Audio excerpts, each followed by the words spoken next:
Bar കേസിൽ വിജിലൻസിന് മുന്നിൽ മൊഴിമാറ്റിയ തലസ്ഥാനത്തെ ബാറുടമ ചൈന സുനിലിന് ധനമന്ത്രി കെ.എം. മാണിയുടെ പ്രത്യുപകാരം. സുനിലിന്റെ സ്വകാര്യ സ്ഥാപനത്തിലെ 10 കോടി രൂപയുടെ വായ്പ KFC ഏറ്റെടുക്കും. ധനവകുപ്പിന് നേരിട്ട് നിയന്ത്രണമുള്ള സാമ്പത്തിക സ്ഥാപനമാണ് KFC. കേരളത്തിലെ പ്രധാന സ്വകാര്യ ചിട്ടി സ്ഥാപനത്തിൽ നിന്നും 10 കോടി രൂപ വ്യാവസായിക ആവശ്യത്തിന് ബാറുടമയായ ചൈന സുനിൽ വായ്പ എടുത്തിരുന്നു. ഈ വായ്പ ഏറ്റെടുക്കാനാണ് മന്ത്രി കെ.എം. മാണിയുടെ ധനകാര്യ വകുപ്പിന്റെ കീഴിലുള്ള കേരള ഫിനാൻഷ്യൽ കോർപ്പറേഷൻ തീരുമാനിച്ചിരിക്കുന്നത്. വായ്പ ഏറ്റെടുക്കണമെന്നാവശ്യപ്പെട്ട് ബാറുടമ ചൈന സുനിൽ KFCക്ക് അപേക്ഷ നൽകിയതായി അറിയുന്നു. മന്ത്രിയുടെ ഓഫീസിന്റെ പ്രത്യേക നിർദ്ദേശപ്രകാരം ദ്രുതഗതിയിലാണ് ഫയലുകൾ നീങ്ങുന്നത്. അതിനു പുറമെ കേരള ഫിനാൻഷ്യൽ കോർപ്പറേഷനിൽ നിന്നും ചൈന സുനിൽ എടുത്ത വായ്പയ്ക്ക് 1.5 കോടി രൂപയുടെ ഇളവ് നൽകാനും തീരുമാനിച്ചിട്ടുണ്ട്. 1996-98 കാലഘട്ടത്തിൽ 58 ലക്ഷം രൂപ കേരള ഫിനാൻഷ്യൽ കോർപ്പറേഷനിൽ നിന്നും ചൈന സുനിൽ വായ്പ എടുത്തിരുന്നു. KFCയുടെ തൊടുപുഴ ബ്രാഞ്ചിൽ നിന്നാണ് വായ്പയെടുത്തത്. മൂന്നാറിൽ B6 ഹോളിഡേസ് എന്ന റിസോർട്ടിന്റെ നിർമ്മാണവുമായി ബന്ധപ്പെട്ടായിരുന്നു വായ്പയെടുത്തത്. എന്നാൽ 2007-ൽ സുരേഷ് കുമാറിന്റെ നേതൃത്വത്തിലുള്ള പ്രത്യേക സംഘം അനധികൃത നിർമ്മാണമായതിനാൽ ഈ റിസോർട്ട് പൊളിച്ചു നീക്കിയിരുന്നു. തിരിച്ചടവ് മുടങ്ങിയതിനെ തുടർന്ന് വായ്പാ തുക 3 കോടിയായി ഉയർന്നു. കഴിഞ്ഞ മാർച്ചിൽ വൺ ടൈം സെറ്റിൽമെന്റിലൂടെ 70 ലക്ഷം രൂപ ചൈന സുനിൽ അടച്ചു. ആകെ 1.5 കോടി രൂപയാണ് ചൈന സുനിൽ നൽകിയത്. ബാർക്കോഴ കേസിൽ മാണിക്ക് അനുകൂലമായി മൊഴി നൽകിയതിൽ പ്രധാനിയാണ് ചൈന സുനിൽ. കെ.എം. മാണിയെ സഹായിച്ചതിന്റെ പ്രത്യുപകാരമായാണ് കോടികളുടെ സാമ്പത്തിക സഹായം ബാറുടമയ്ക്ക് നൽകുന്നുവെന്നാണ് ആരോപണം. News bureau, Thiruvananthapuram. UDF സർക്കാർ 4 വർഷം പൂർത്തിയാക്കുമ്പോഴും പ്രഖ്യാപിച്ച പദ്ധതികളിൽ ഭൂരിഭാഗവും കടലാസിൽ മാത്രം ഒതുങ്ങുകയാണ്. മുൻ സർക്കാർ തുടങ്ങിവെച്ച പദ്ധതികളാണ് ഈ സർക്കാർ തങ്ങളുടെ നേട്ടമായി പ്രഖ്യാപിക്കുന്നത്. സർക്കാർ കോടികൾ ചെലവഴിച്ചു തുടങ്ങിയ എമർജിംഗ് കേരളയിലെ പദ്ധതികൾ പോലും നടപ്പിലായില്ല. People investigation. ഉമ്മൻചാണ്ടി സർക്കാർ അധികാരത്തിൽ വന്ന് 4 വർഷങ്ങൾ പൂർത്തിയായി. പുതിയ പ്രഖ്യാപനങ്ങൾ ഇല്ലാതെയാണ് 5ാം വർഷത്തിലേക്ക് കടക്കുന്നത്. പ്രഖ്യാപിച്ചതും തുടരുന്നതുമായ പദ്ധതികൾ പൂർത്തിയാക്കുമെന്നാണ് മുഖ്യമന്ത്രിയുടെ പ്രഖ്യാപനം. രണ്ടാമത്തെ പ്രോജക്ട് ആശാ കിരണം, ആശാ ആരോഗ്യ ഇൻഷുറൻസ് പദ്ധതി. ആശാ പ്രവർത്തകര് വളരെ നല്ല സേവനമാണ് ചെയ്യുന്നത്. അവർക്ക് വേതനമില്ല, അലവൻസ് പോലും വളരെ പരിമിതമാണ്. അവർക്ക് വേണ്ടി ഒരു ഇൻഷുറൻസ് സ്കീം, 80 രൂപ വാർഷിക പ്രീമിയം. കേരളത്തിലെ 27,000-ഓളം ആശാ വർക്കർമാർക്ക് ആശാ കിരണം, ആശാ ആരോഗ്യ ഇൻഷുറൻസ് പദ്ധതി. ആ 80 രൂപയും സംസ്ഥാന ഗവൺമെന്റ് അടയ്ക്കുന്നതാണ്, ഈ വർക്കേഴ്സിന് വേണ്ടി അടയ്ക്കുന്നതാണ്. 5 വർഷത്തിനിടെ ഓരോ ഘട്ടത്തിലും UDF സർക്കാർ പ്രഖ്യാപിച്ച പദ്ധതികൾ നിരവധിയാണ്. ദേശീയ ഹൈവേ വീതി കൂട്ടൽ, മലയോര highway, seaplane, air Kerala, Ernakulam Sabarimala state highway, solar വ്യവസായ പാർക്കുകൾ, എല്ലാ ജില്ലകളിലും എയർ സ്ട്രിപ്പുകൾ, മാലിന്യ സംസ്കരണ പദ്ധതികൾ തുടങ്ങിയവ ഇതിൽ ചിലത് മാത്രം. സർക്കാർ അധികാരത്തിൽ വന്ന് ആദ്യം നടത്തിയ എമർജിംഗ് കേരളയിൽ പ്രഖ്യാപിച്ച പദ്ധതികളൊന്നും യാഥാർത്ഥ്യമായില്ല. കൊച്ചി കോയമ്പത്തൂർ വ്യവസായ കോറിഡോർ, കയർ കയറ്റുമതി സംസ്കരണ പാർക്കുകൾ, കോട്ടയം മൊബിലിറ്റി ഹബ്, 600 കോടിയുടെ ആമ്പല്ലൂർ ഇലക്ട്രോണിക് പാർക്ക് തുടങ്ങിയവ പ്രഖ്യാപനങ്ങൾ ഒതുങ്ങിയ പദ്ധതികൾ ചിലതു മാത്രം. വാർഷികാഘോഷ പരിപാടികളിലും ഓരോ വർഷത്തെ പദ്ധതികൾ പ്രഖ്യാപിക്കാറുണ്ട്. അതോടൊപ്പമാണ് ക്ഷേമ പദ്ധതികളുടെ പ്രഖ്യാപനങ്ങളും. എല്ലാ ഭൂരഹിതർക്കും ഭൂമി, വിശപ്പ് രഹിത നഗരം പദ്ധതി, രാജീവ് ആരോഗ്യശ്രീ സമഗ്ര ഇൻഷുറൻസ് പദ്ധതി, വിദ്യാർത്ഥി ഇൻഷുറൻസ് പദ്ധതി, ഇടുക്കിയിലെ കർഷകർക്ക് പട്ടയം എന്നിങ്ങനെ പ്രഖ്യാപനങ്ങൾ നിരവധിയുണ്ടായെങ്കിലും ഇതുവരെയും തുടങ്ങിവെച്ചത് പോലുമില്ല. ദൈനംദിന ഭരണം പോലും വൃത്തിയായിട്ട് നടത്താൻ കഴിയാത്ത, അതായത് നികുതി പിരിക്കാൻ കഴിയാത്ത, ആശുപത്രികളിൽ മരുന്നെത്തിക്കാൻ കഴിയാത്ത, പിന്നെ കൃഷിക്കാരുടെ നെല്ലിന്റെ വില കൊടുക്കാൻ കഴിയാത്ത, കോൺട്രാക്ടർമാരുടെ പണം കൊടുക്കാൻ കഴിയാത്ത അവസ്ഥയിലാണ് സർക്കാർ. അപ്പോൾ അതിന്റെ ഭാഗമായിട്ട് മെഗാ പ്രോജക്റ്റുകളിലെ പിന്നെ അതെല്ലാം ഈ പറഞ്ഞ മാതിരി ഒരു എന്തെല്ലാമോ ചെയ്തു എന്ന് കാണിക്കാനുള്ള ഒരു പബ്ലിസിറ്റി പരിപാടി, ഒരു ആക്കി തീർക്കലല്ലാതെ ഒന്നും സർക്കാർ സംഭവിക്കുന്നില്ല. UDF സർക്കാരിന്റെ നേട്ടമായി കൊണ്ടാടുന്ന കൊച്ചി മെട്രോ, കണ്ണൂർ വിമാനത്താവളം എന്നിവയ്ക്ക് തുടക്കം കുറിച്ചത് LDF സർക്കാരിന്റെ കാലത്തും. News bureau, Thiruvananthapuram. UDF മേഖലാ ജാഥകൾക്ക് തുടക്കമായി. തെക്കൻ മേഖലാ ജാഥ മുഖ്യമന്ത്രി ഉമ്മൻചാണ്ടി തിരുവനന്തപുരത്ത് ഉദ്ഘാടനം ചെയ്തു. കേരളത്തിന് പുറത്തായിരുന്നെങ്കിൽ വിഴിഞ്ഞം പദ്ധതി എന്നേ നടക്കുമായിരുന്നുവെന്ന് ജാഥ ഉദ്ഘാടനം ചെയ്ത് സംസാരിക്കവേ ഉമ്മൻചാണ്ടി പറഞ്ഞു. 27-നാണ് മധ്യമേഖലാ ജാഥ ആരംഭിക്കുക. UDFന്റെ 3 മേഖലാ ജാഥകൾക്കാണ് ഇന്ന് തുടക്കമായത്.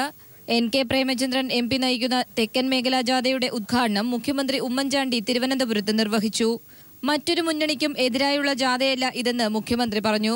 സംസ്ഥാനത്ത് ഏത് പദ്ധതി വന്നാലും വിവാദങ്ങളുണ്ടാക്കി നഷ്ടപ്പെടുത്തുന്ന സാഹചര്യമാണുള്ളത്. കേരളത്തിൽ അല്ലായിരുന്നെങ്കിൽ വിഴിഞ്ഞം 24 വർഷങ്ങൾക്ക് മുൻപ് യാഥാർത്ഥ്യമായേനെയെന്നും മുഖ്യമന്ത്രി കൂട്ടിച്ചേർത്തു. ഇവിടെ എന്ത് വന്നാലും വിവാദങ്ങൾ ഉണ്ടാക്കി വിവാദങ്ങളുടെ പശ്ചാത്തലത്തിൽ നേടാനുള്ളത് നേടാൻ സാധിക്കാതെ നഷ്ടപ്പെടുത്തുന്ന സാഹചര്യമാണ്. ഞാൻ എന്നും പറയും, കേരളത്തിലല്ലായിരുന്നുവെങ്കിൽ വിഴിഞ്ഞം ഒരു 25 കൊല്ലത്തിന് മുമ്പ് അത് ഒരു അന്തർദേശീയ പോർട്ടായിട്ട് മാറുമായിരുന്നു. ഉദ്ഘാടനത്തിന് ശേഷം തെക്കൻ മേഖലാ ജാഥയുടെ ക്യാപ്റ്റൻ NK പ്രേമചന്ദ്രന് മുഖ്യമന്ത്രിയുടെ നേതൃത്വത്തിൽ സ്വീകരണം നൽകി. മന്ത്രിമാരായ Ramesh Chennithala, KM Mani, PK Kunhalikutty, K Babu, VS Sivakumar, Shibu Baby John, KPCC അധ്യക്ഷൻ VM സുധീരൻ തുടങ്ങിയവരും ചടങ്ങിൽ പങ്കെടുത്തു.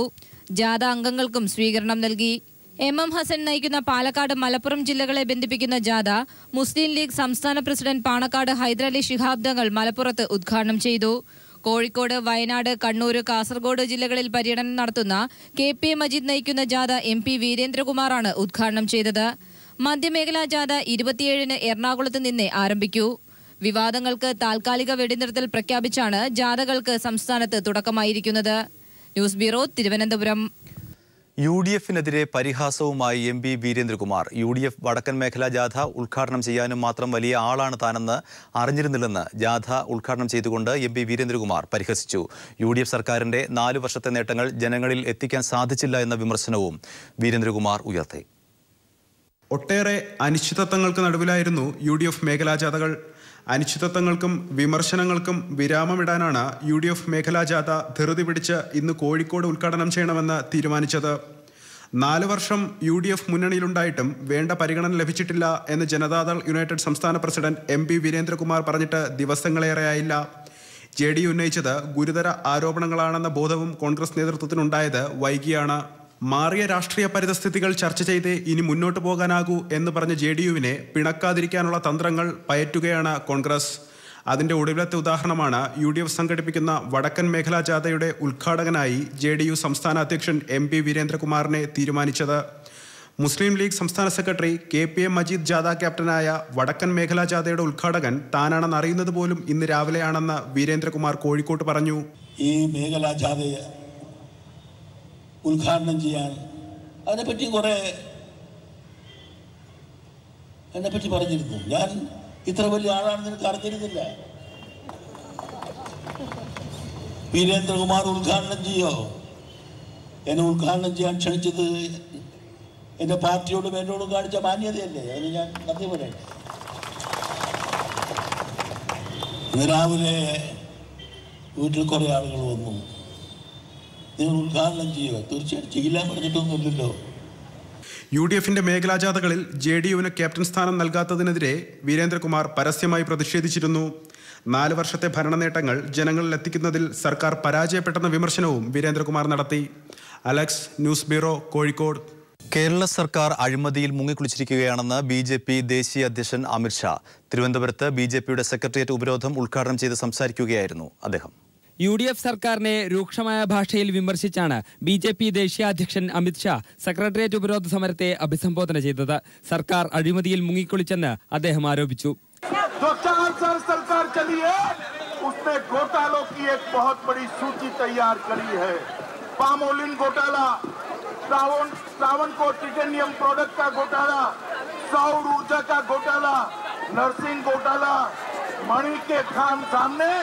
जितने भी आरोप लगे हैं वो सारे के सारे ये बताते हैं कि ये चांदी सरकार घोटालों की सरकार है. കേന്ദ്രത്തെ UPA വിമുക്തമാക്കിയതുപോലെ കേരളത്തെ കോൺഗ്രസിൽ നിന്ന് മുക്തമാക്കണമെന്നും അമിത് ഷാ പറഞ്ഞു. അമിത് ഷായ്ക്ക് പുറമെ BJP അഖിലേന്ത്യാ സെക്രട്ടറി രാജയും സംസ്ഥാന അധ്യക്ഷൻ V മുരളീധരൻ അടക്കമുള്ള പ്രമുഖ നേതാക്കളും ഉപരോധ സമരത്തിൽ സംസാരിച്ചു. സെക്രട്ടേറിയറ്റിന്റെ വടക്കേ കവാടം മാത്രമാണ് BJP പ്രവർത്തകർ ഉപരോധിച്ചത്. കഴിഞ്ഞ ദിവസം രാത്രി ആരംഭിച്ച സമരം ഇന്ന് ഉച്ചയോടെ അവസാനിച്ചു. News bureau, Thiruvananthapuram. സംസ്ഥാനത്തെ പ്രവർത്തനങ്ങൾ ഊർജിതമാക്കണമെന്ന് BJP ദേശീയ അധ്യക്ഷൻ അമിത് ഷാ. തദ്ദേശ സ്വയംഭരണ തെരഞ്ഞെടുപ്പിനായി BJP സജ്ജമാകണമെന്നും അമിത് ഷാ നിർദ്ദേശിച്ചു. തിരുവനന്തപുരത്ത് സംസ്ഥാനതല കോർ കമ്മിറ്റി യോഗത്തിലായിരുന്നു അമിത് ഷായുടെ ഈ നിർദ്ദേശം. BJP ദേശീയ അധ്യക്ഷൻ അമിത്ഷായുടെ സാന്നിധ്യത്തിൽ ചേർന്ന സംസ്ഥാന കോർ കമ്മിറ്റി യോഗത്തിൽ തദ്ദേശ സ്വയംഭരണ തെരഞ്ഞെടുപ്പിനായുള്ള ഒരുക്കങ്ങളാണ് പ്രധാനമായും ചർച്ചയായത്. തെരഞ്ഞെടുപ്പ് അടുത്ത സാഹചര്യത്തിൽ പാർട്ടി പ്രവർത്തനങ്ങൾ ഊർജിതമാക്കണമെന്ന് അമിത്ഷാ നിർദ്ദേശിച്ചു. നിലവിലെ പ്രവർത്തനങ്ങൾ സജീവമല്ലെന്ന് വിമർശിച്ച അമിത്ഷാ തെരഞ്ഞെടുപ്പിനായി ഭിന്നതകൾ മാറ്റിവെച്ച് പാർട്ടി പൂർണ്ണ സജ്ജമാവണമെന്നും ആവശ്യപ്പെട്ടു. തദ്ദേശ സ്വയംഭരണ തെരഞ്ഞെടുപ്പിനായി പ്രാദേശികാടിസ്ഥാനത്തിൽ സംസ്ഥാന നേതാക്കൾക്ക് ചുമതലകൾ വിഭജിച്ച് നൽകി. ജയസാധ്യതയുള്ള ഇടങ്ങളിൽ പ്രത്യേക കർമ്മപദ്ധതി തയ്യാറാക്കി പ്രവർത്തിക്കാനും യോഗത്തിൽ തീരുമാനമായി. കേരളത്തിലെ അംഗത്വ വിതരണ പ്രവർത്തനങ്ങളും യോഗം വിലയിരുത്തി. BJP അഖിലേന്ത്യാ സെക്രട്ടറി H. രാജ, കേരളത്തിന്റെ ചുമതലയുള്ള കേന്ദ്രമന്ത്രി രാജീവ് പ്രതാപ് റൂഡി എന്നിവരും യോഗത്തിൽ പങ്കെടുത്തു. Bharatiya Janata Party is going to put its best of strength in all the state corporations and also in Trivandrum, where the municipal elections are to be held in the month of October. Now we absolutely are working unitedly and this will show results shortly. അതേസമയം core committee യോഗത്തിന് ശേഷം പങ്കെടുക്കാനിരുന്ന തലസ്ഥാനത്തെ മറ്റു പരിപാടികൾ റദ്ദാക്കി അമിത്ഷാ ഡൽഹിയിലേക്ക് മടങ്ങി. പ്രധാനമന്ത്രി അടിയന്തരമായി വിളിച്ചു ചേർത്ത യോഗത്തിൽ പങ്കെടുക്കാനാണ് അമിത്ഷാ മടങ്ങിയത്. ജിതിൻ ചന്ദ്രൻ, തിരുവനന്തപുരം. ചൈന ഇന്ത്യയിൽ 60,000 കോടി രൂപയുടെ നിക്ഷേപം നടത്തുമെന്ന പ്രധാനമന്ത്രി നരേന്ദ്രമോദിയുടെ പ്രസ്താവന കളവാണെന്ന് ചൈനീസ് മാധ്യമങ്ങൾ. അത്തരത്തിലൊരു കരാറും ഇന്ത്യയും ചൈനയും തമ്മിൽ ഉണ്ടായിട്ടില്ലെന്ന് ചൈനീസ് ഔദ്യോഗിക മന്ത്രാലയത്തെ ഉദ്ധരിച്ച് ഗ്ലോബൽ ടൈംസ് റിപ്പോർട്ട് ചെയ്തു. പുതിയ സർക്കാർ അധികാരത്തിലെത്തിയതിനു ശേഷം രാജ്യത്ത് വിദേശ നിക്ഷേപത്തിൽ വൻ വർധനവുണ്ടായെന്ന നരേന്ദ്രമോദിയുടെ വാദം വീമ്പു പറച്ചിലാണെന്നാണ് ചൈനീസ് സർക്കാർ ഔദ്യോഗിക പത്രത്തിന്റെ പരോക്ഷമായ പരിഹാസം. വിദേശ രാജ്യങ്ങളിലെ സ്വകാര്യ സംരംഭകരിൽ നിന്ന് ഒരു നിക്ഷേപവും ഇന്ത്യയിൽ വന്നിട്ടില്ല. നിലവിൽ നിക്ഷേപ അനുകൂല അന്തരീക്ഷമല്ല ഇന്ത്യയിൽ ഉള്ളതെന്നും പത്രം ചൂണ്ടിക്കാട്ടുന്നു. വ്യവസായങ്ങൾക്ക് തിരിച്ചടിയാകുന്ന നിരവധി ഘടകങ്ങൾ ഇന്ത്യയിലുണ്ട്. അടിക്കടി വൈദ്യുതി തടസ്സപ്പെടുന്നു. മികച്ച റോഡുകളോ തുറമുഖങ്ങളോ ഇല്ല. തൊഴിലാളി പ്രശ്നങ്ങൾ തുടർച്ചയായി ഉണ്ടാകുന്നു. ഇത്തരം സാഹചര്യങ്ങളിൽ സ്വകാര്യ സംരംഭകർ നിക്ഷേപത്തിന് തയ്യാറാകില്ല. വിദേശ നിക്ഷേപം ആകർഷിക്കാൻ മോഡി സർക്കാർ നിരവധി കാര്യങ്ങൾ ചെയ്യുന്നുണ്ട്. പക്ഷേ ഇതൊന്നും നിലവിലെ സ്ഥിതിക്ക് മാറ്റമുണ്ടാക്കില്ല. പ്രത്യേക സാമ്പത്തിക മേഖലകൾ സ്ഥാപിക്കുക, നികുതി ഇളവുകൾ അനുവദിക്കുക തുടങ്ങിയ കാര്യങ്ങളാണ് സർക്കാർ ചെയ്യുന്നത്. എന്നാൽ ഇത്തരം കാര്യങ്ങളിൽ സംസ്ഥാനങ്ങൾ എതിർപ്പുമായി രംഗത്തെത്താറുണ്ട്. പ്രശ്നങ്ങൾ പരിഹരിക്കാതെ നിക്ഷേപം വരില്ലെന്നും ലേഖനം ചൂണ്ടിക്കാട്ടുന്നു. മോഡിയുടെ 2 ദിവസത്തെ ചൈന സന്ദർശന സമയത്ത് ഇന്ത്യയിലേക്ക് വൻ നിക്ഷേപം കൊണ്ടുവരുന്നതിനായി നിരവധി കരാറുകൾ ഒപ്പുവെച്ചു എന്നായിരുന്നു അവകാശവാദം. എന്നാൽ ചൈനീസ് സർക്കാർ ഔദ്യോഗിക പത്രത്തിലൂടെ പറഞ്ഞ കാര്യങ്ങൾ ഈ വാദത്തിന്റെ വിശ്വാസ്യത ചോദ്യം ചെയ്യാനുതകുന്നതാണ്. News bureau, Delhi. ആറന്മുള വിമാനത്താവളത്തിന് ഇത്തവണയും പാരിസ്ഥിതിക ആഘാത പഠന അനുമതിയില്ല. വിമാനത്താവളത്തിനെതിരെ ആറന്മുളയിലെ പ്രതിഷേധക്കാർ ഉയർത്തുന്ന ചോദ്യങ്ങൾക്ക് ഉത്തരം നൽകാൻ KGS ഗ്രൂപ്പിനോട് വനം പരിസ്ഥിതി മന്ത്രാലയം ആവശ്യപ്പെട്ടു. അതിനുശേഷം KGS നൽകിയ അപേക്ഷ പരിഗണിക്കാമെന്നും വനം പരിസ്ഥിതി മന്ത്രാലയം വ്യക്തമാക്കി. ആറന്മുള വിമാനത്താവളവുമായി ബന്ധപ്പെട്ട് പാരിസ്ഥിതിക ആഘാത പഠനം നടത്താൻ KGS സമർപ്പിച്ച അപേക്ഷയിലാണ് വനം പരിസ്ഥിതി മന്ത്രാലയം ഇത്തവണയും അനുമതി നൽകാതിരുന്നത്. വിമാനത്താവളവുമായി ബന്ധപ്പെട്ട് പ്രതിഷേധക്കാർ ഉയർത്തുന്ന ചോദ്യങ്ങൾക്ക് KGS ഗ്രൂപ്പിനോട് കൃത്യമായ മറുപടി സമർപ്പിക്കാനാണ് വനം പരിസ്ഥിതി മന്ത്രാലയം ആവശ്യപ്പെട്ടിരിക്കുന്നത്. അതിനുശേഷം KGSന്റെ അപേക്ഷ പരിഗണിക്കാമെന്നും വനം പരിസ്ഥിതി മന്ത്രാലയം തീരുമാനിച്ചു. ഏപ്രിൽ 23-ന് വനം പരിസ്ഥിതി മന്ത്രാലയം ചേർന്ന യോഗത്തിന്റെ മിനിറ്റ്സിലാണ് ഇക്കാര്യങ്ങൾ വ്യക്തമാക്കിയത്. ഈ യോഗത്തിൽ ആറന്മുള വിമാനത്താവളവുമായി ബന്ധപ്പെട്ട കേസ് വിവരങ്ങൾ KGS സമർപ്പിച്ചിരുന്നെങ്കിലും സമരക്കാർ ഉയർത്തുന്ന ചോദ്യങ്ങൾക്ക് KGSന് കൃത്യമായ മറുപടി ഉണ്ടായിരുന്നില്ല. കഴിഞ്ഞ ഏപ്രിൽ 24-ന് ആറന്മുള വിമാനത്താവളത്തിന് പാരിസ്ഥിതിക ആഘാത പഠനത്തിന് അനുമതി ലഭിച്ചു എന്ന് വാർത്തകൾ വന്നിരുന്നു. എന്നാൽ വനം പരിസ്ഥിതി മന്ത്രി പ്രകാശ് ജാവ്ദേക്കർ തന്നെ KGSന് അനുമതി നൽകിയിരുന്നില്ലെന്ന് വ്യക്തമാക്കുകയും ചെയ്തിരുന്നു. News bureau, Delhi. അതേസമയം ആറന്മുള വിമാനത്താവളത്തിന് നൽകിയ അനുമതി കേന്ദ്രം പുനഃപരിശോധിക്കുമെന്ന് കേന്ദ്ര വ്യോമയാന സഹമന്ത്രി മഹേഷ് ശർമ്മ അറിയിച്ചു. ദേശീയ ഹരിത ട്രിബ്യൂണലും പ്രതിരോധ മന്ത്രാലയവും അനുമതി നൽകാത്ത സാഹചര്യത്തിലാണ് ഇതെന്നും മഹേഷ് ശർമ്മ വ്യക്തമാക്കി. കൊച്ചിൻ വിമാനത്താവളത്തെ അന്താരാഷ്ട്ര ഹബ്ബിൽ ഉൾപ്പെടുത്തുന്നത് പിന്നീട് പരിഗണിക്കുമെന്നും അദ്ദേഹം അറിയിച്ചു. See, we have given permission, but we have to review it in the context of after this environment and Supreme Court's decision. And the Defense Ministry has also made certain observations. So we may have to review it again. But of course, our ministry has already given, but we have to review this Arnamula airport situation again. Payyanur കൊറ്റിപ്പള്ളി ജീവനക്കാരൻ ഹക്കീമിന്റെ കൊലപാതകം CBI അന്വേഷിക്കണമെന്നും പ്രതികളെ ഉടൻ പിടികൂടണമെന്നുമുള്ള ആവശ്യങ്ങൾ ഉന്നയിച്ച് പയ്യന്നൂർ നഗരസഭാ chairperson നടത്തുന്ന സത്യാഗ്രഹം 5ാം നാൾ പിന്നിട്ടു. ക്രൈംബ്രാഞ്ച് അന്വേഷണം എവിടെയും എത്താത്ത സാഹചര്യത്തിലാണ് സംയുക്ത സമരസമിതിയുടെ ആഭിമുഖ്യത്തിൽ സത്യാഗ്രഹം ആരംഭിച്ചത്. മഴക്കാലത്ത് പകർച്ചവ്യാധികൾ വ്യാപകമാകുന്ന വയനാട്ടിലെ തോട്ടം ആദിവാസി മേഖലകളിൽ അടക്കം ജില്ലയിൽ മഴക്കാല പൂർവ്വ ശുചീകരണ പ്രവർത്തനങ്ങൾ ഇതുവരെ ആരംഭിച്ചിട്ടില്ല. വാർഡ് തല സാനിറ്റേഷൻ കമ്മിറ്റികൾ രൂപീകരിച്ചും ആരോഗ്യ സ്ഥാപനങ്ങൾ വഴിയുമെല്ലാം പതിവുള്ള ശുചീകരണ പ്രവർത്തനങ്ങൾ മഴക്കാലം അടുത്തെത്തിയിട്ടും ആരംഭിക്കാൻ ആയിട്ടില്ല. മഴക്കാലമെന്നാൽ വയനാട്ടിലെ ആദിവാസി തോട്ടം മേഖലകളിൽ ദുരിതത്തിന്റെ കാലം കൂടിയാണ്. ജില്ലയിലെ തോട്ടം ആദിവാസി മേഖലകളിലാണ് സാംക്രമിക രോഗങ്ങൾ ഇക്കാലത്ത് പടർന്നു പിടിക്കാറ്. ഇത്തവണയും അത് ആവർത്തിച്ചേക്കാം. കഴിഞ്ഞ വർഷക്കാലത്തടക്കം വയനാട്ടിലെ മിക്ക ആദിവാസി കോളനികളും തോട്ടം മേഖലകളും പകർച്ചവ്യാധികളുടെ പിടിയിലായിരുന്നു. കോളറയടക്കമുള്ള രോഗങ്ങൾ വ്യാപിച്ചതോടെ താരതമ്യേന സൗകര്യങ്ങൾ കുറഞ്ഞ ജില്ലയിലെ ആശുപത്രികൾ രോഗികളെ കൊണ്ട് നിറഞ്ഞു. ഏപ്രിൽ മാസം ആദ്യത്തോടെ മഴക്കാലപൂർവ്വ ശുചീകരണ പ്രവർത്തനങ്ങൾ ആരംഭിക്കേണ്ടതാണ്. എന്നാൽ ആരോഗ്യവകുപ്പോ തദ്ദേശ സ്വയംഭരണ സ്ഥാപനങ്ങളോ ഇതാരംഭിച്ചിട്ടില്ല. കുടിവെള്ളം ശുചീകരിക്കുന്നതുമായി ബന്ധപ്പെട്ടുകൊണ്ട്, ഡ്രൈനേജുകൾ ക്ലീൻ ചെയ്യുന്നതുമായി ബന്ധപ്പെട്ടുകൊണ്ട്, വീടുകളിൽ തന്നെ പരിസരങ്ങൾ വൃത്തിയായി സൂക്ഷിക്കുന്നതുമായി ബന്ധപ്പെട്ടുകൊണ്ടുള്ള പ്രവർത്തനങ്ങളൊന്നും തന്നെ നടന്നില്ല. അതിന്റെ ഒരു ബോധം. ഇതിനായുള്ള ശുചിത്വ മിഷന്റെയും NRHMന്റെയും ഫണ്ടുകൾ വൈകുന്നതാണ് കാരണം. വയനാട്ടിലും വേനൽ മഴ ഇപ്പോൾ ശക്തമായി തുടരുന്നു. ഇതിന് തുടർച്ചയായി വർഷക്കാലവും എത്തും. ഇതോടെ ജില്ല സാംക്രമിക രോഗങ്ങളുടെ പിടിയിലാകാനാണ് സാധ്യത. അനൂപ് KR, വയനാട്. ഇനി വാർത്തകൾ ചുരുക്കത്തിൽ in association with V-Guard Wires, triple layered wires for 3-time protection. Alappuzha സായിയിൽ ആത്മഹത്യയ്ക്ക് ശ്രമിച്ച കുട്ടികളുടെ മൊഴിയെടുത്തു. അന്വേഷണ സംഘം ആശുപത്രിയിലെത്തിയാണ് മൊഴിയെടുത്തത്. കൺസ്യൂമർ ഫെഡ് അഴിമതിയിൽ 2 ഉദ്യോഗസ്ഥർക്ക് suspension. Alappuzha regional manager R. Jayakumar, Pathanamthitta business manager M. Shaji എന്നിവർക്കാണ് സസ്പെൻഷൻ. വിജിലൻസ് നിർദ്ദേശത്തെ തുടർന്നാണ് നടപടി. പ്രശസ്ത സാഹിത്യകാരൻ പ്രൊഫസർ M. ശിവശങ്കരൻ അന്തരിച്ചു. കൊച്ചിയിലെ സ്വകാര്യ ആശുപത്രിയിലായിരുന്നു അന്ത്യം. 75 വയസ്സായിരുന്നു.